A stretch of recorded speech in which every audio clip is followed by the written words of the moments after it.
Hello and welcome to the European Football Show's Europa League preview. In the build-up to the upcoming game week, we are dissecting each fixture with an assortment of guests from around the world. In today's clip, we look at Atalanta versus Bayer Leverkusen, perhaps the most exciting matchup awaiting us this Thursday. And to look at the Italian outfit, I'm joined by Tom Underhill. He's the co-founder of First Time Finish and hard at work producing his debut book, The Working Hands of a Goddess, the tactics, community, and culture behind Gasparini's Atalanta. Tom, how are we doing? I'm very well, thank you, Adam. Thank you for having me on again. Yeah, well, it's all due to Atalanta that you're back on again. Of course, beating Olympiacos in the last round, and they seem to have brought their goal scoring appetite with them. They scored 5 goals across those 2 matches against the Greek champions. So maybe to look at it from a bit of a more holistic view, what is it about Gasparini's side that really allows the Nerazzurri to pose such an immense attacking threat that is amongst the very best in Europe?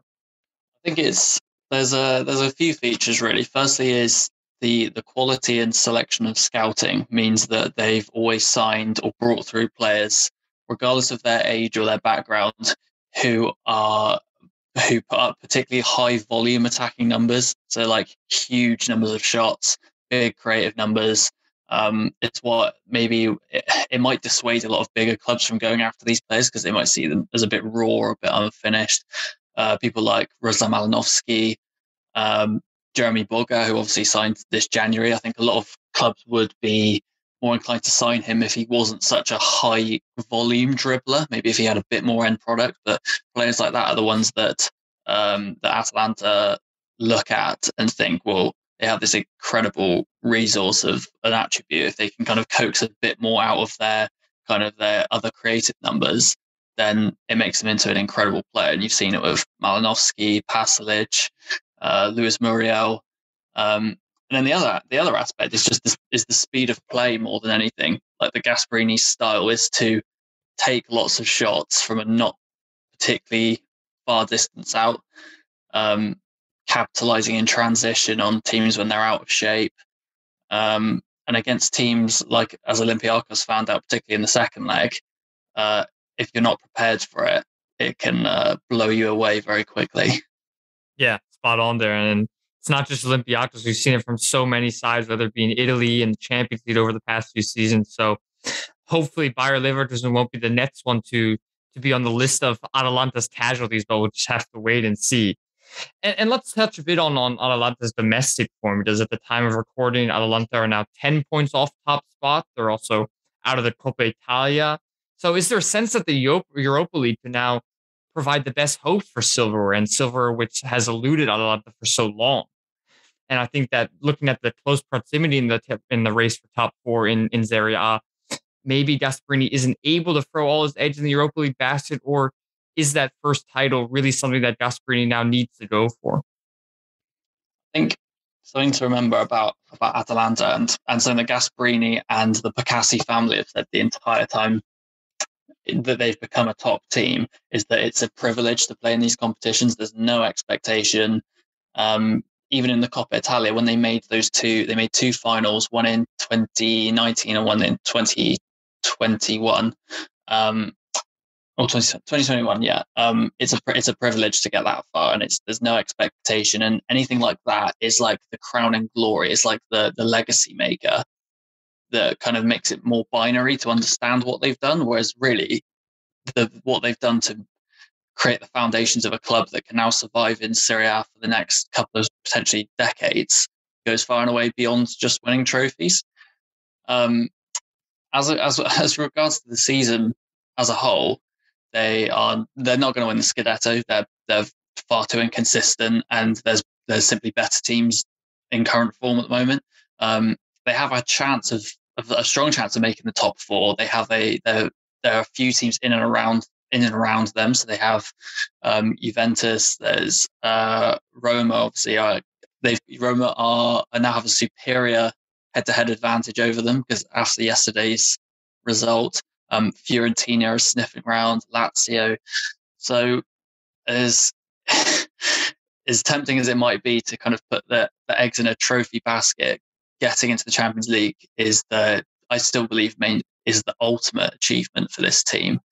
And it's not a particularly big squad. So I think and with all the injuries as well and the poor runs of form, I think Gasperini will probably roll out very similar sides in all competitions. So I think you'll probably see them go quite heavy on both fronts, to be honest.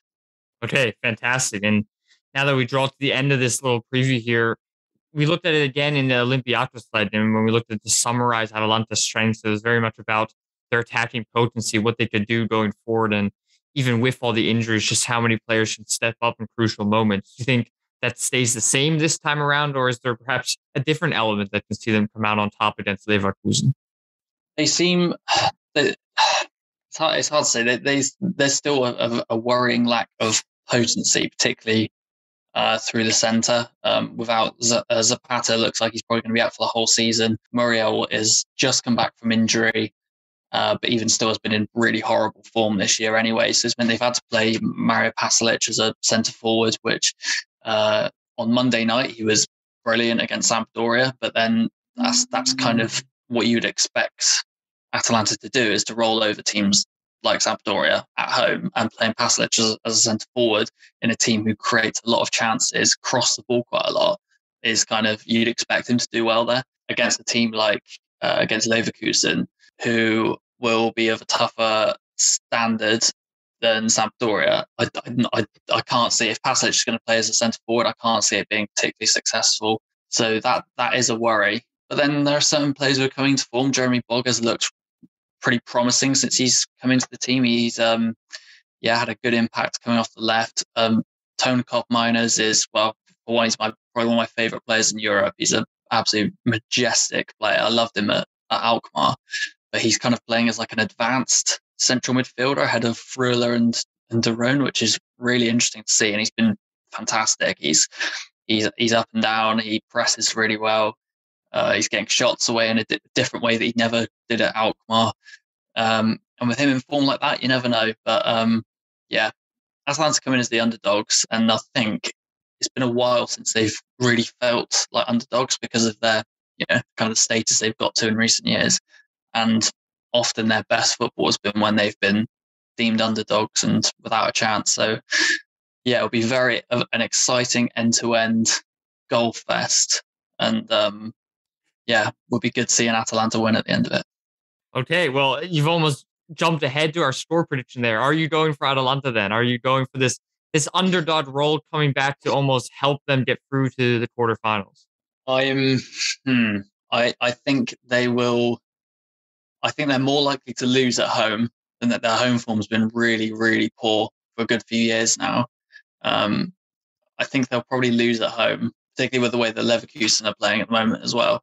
I could see them maybe getting a result in Germany, but I would expect it to be high scoring on aggregate, maybe looking at like a 4-3, 4-2 kind of result. I'd probably say in favour of Leverkusen. So yeah, I don't think they quite have enough in the tank to get past Leverkusen at the moment, but you never know. Tom, once again, providing some fascinating insight into Atalanta, but now let's move on to the other side of this equation. Opponents Bayer Leverkusen. They were drawn into a group with Celtic, Real Betis, and Ferencváros, and the Werder itself made easy work of it in the end. They confirmed top spot as early as match day 5. So to profile their chances, we're now joined by Eric. He's one of many hosts of the Leverkusen podcast. It's the biggest English language pod dedicated to Bayern 04. So, Eric, how are we doing? Doing pretty well. Thanks, Adam, for having me here. And looking forward to talking a little bit about this upcoming match. Yeah, and I think that we're also looking forward to watching Leverkusen because they've been a really refreshing sight this season. They play really some of the most attractive end-to-end football in the Bundesliga, just so much young talent from front to back. So, I mean, who are the key stars that you really think are ones that everybody should have an eye on and can potentially turn this tie in their favor? Yeah, I think first and foremost, you have to talk about Florian Bietz. He's obviously the Wunderkind of the Bayer Leverkusen team and to some extent the German national team. I think most football fans are probably already aware of his ability and kind of the importance that he that he means to Bayer Leverkusen, having really stepped into the place of Kai Havertz, who left for Chelsea, obviously, and success over there. But he's one of a few, I think, really extremely important young talents on Bayer Leverkusen's squad. Unfortunately, one of them, Patrick Schick, who is second in the Bundesliga right now with goals scored, is injured and probably won't be able to play in the match, at least in the first leg, but hopefully he might be back in time for the second leg, and he'll be someone to watch because he has been just extremely potent up front, really continued his form from the Euros last year, and has just looked really impressive in terms of scoring for Bayer Leverkusen. Our first 20 goal scorer since club legend Stefan Kiesling did it. And I think another player that really needs to be highlighted, and one that I'm a big fan of, is Jeremy Frimpon, who is playing as the right back for Bayer Leverkusen and is arguably in his first full season with Bayer Leverkusen, become the best right back in the Bundesliga. So much so that I saw today he was nominated for his first national team appearance for the Dutch. One of those matches will be against Germany in Amsterdam. So it'll be interesting to see maybe Frimpong going up against Bietz in that match. So those are three of the kind of young, important guns for Bayer Leverkusen. But, we're going to need some experienced heads against a team like Atalanta, since this is, an international competition. And that's going to come in the form of probably players like Charles Aranguiz, Karim Demirbay, newcomer Robert Andrich has been really strong for Bayer Leverkusen. And it's kind of that central defensive midfield area where I think is going to be an important component of matches against Atalanta. So, there's I think the teams stack up well against one another. I'm very excited to actually see these two teams play, as they've never done so before, because in a lot of ways, Atalanta reminds me a little bit of Bayer Leverkusen, in just that this emphasis on free-flowing football, exciting football, and sometimes maybe not the best results, but often you're left thinking, wow, this is fun to watch. Yeah, this fun excitement that kind of leads us on nicely to this next point, because if you look at Leverkusen's games, I mean, there's goals flying in at both ends. They're averaging 3 goals a game in the Bundesliga this season, but they've also got one of the shakiest defenses in the division. I think only 5 sides in the top flight have let in more, and of those 5, they occupy all 6 or 5 of the 6 bottom places. So, I mean, Leverkusen's defense is kind of relegation form, but their attack is so good that it often makes up for it. And I mean, like you said, stacking up against an Atalanta side who often show the same image as a side that is kind of built to attack and often allows the defensive issues to resolve themselves for the goals up front. How do you see this kind of falling in Leverkusen's favor? And do you think that this is something that could come back to haunt them? Maybe not against Atalanta, who is also so free-flowing attackingly, but against perhaps a more defensive outfit who is a bit more pedigree in European competition to hopefully go for a 2-2, go for a 1-1 draw, and then expose Leverkusen defensively. Yeah, I think you've summed it up pretty nicely. That's a massive concern. Our podcast was joking on Twitter a couple of weeks ago, that Bayer Leverkusen will just score more, which seems to be the motto of the team this year. And you're right, it's rare to see a match in 2022 with Bayer Leverkusen in it that didn't have more than 3 or 4 goals, combined. And it's usually 3 or 4 goals from Bayer Leverkusen themselves. And so our attack doesn't really need any hype. I think they're well known. I did neglect to mention Moussa Diaby, who will be an important component against Atalanta, and he's going to, especially if Patrick Schick can't play, he's going to be responsible for some of those goals, or he's going to need to be responsible for some of those goals. And he's a player who has really stepped up this year to fulfill his potential. But it's that kind of back line. It's the defense that is still working its way trying to figure things out. I'm very happy actually with the individual players we have in the back. Frimpon, I've already mentioned, Jonathan Tah and Mitchell Bakker on the left wing. In the back line, and then generally Tah is paired in the middle with, most recently with Piero Hincapié, who's this young Ecuadorian defender who's really stepping up. He's still a teenager, I believe. At most, he's 20 years old. But they are, they play an aggressive attacking style, which often means somewhat of a high line, and that can often be exposed just with simple, through balls, high balls into the defensive end of Bayer Leverkusen. And it is the case that too often it seems like we're almost stumbling over each other in the back. There's often not a lot of great positioning at times when we get those goals scored against us. And, that comes down to, in part, Jonathan Tah and his role in the back line, marshaling the defense. Lucas Radetzky, the goalkeeper, is also important there.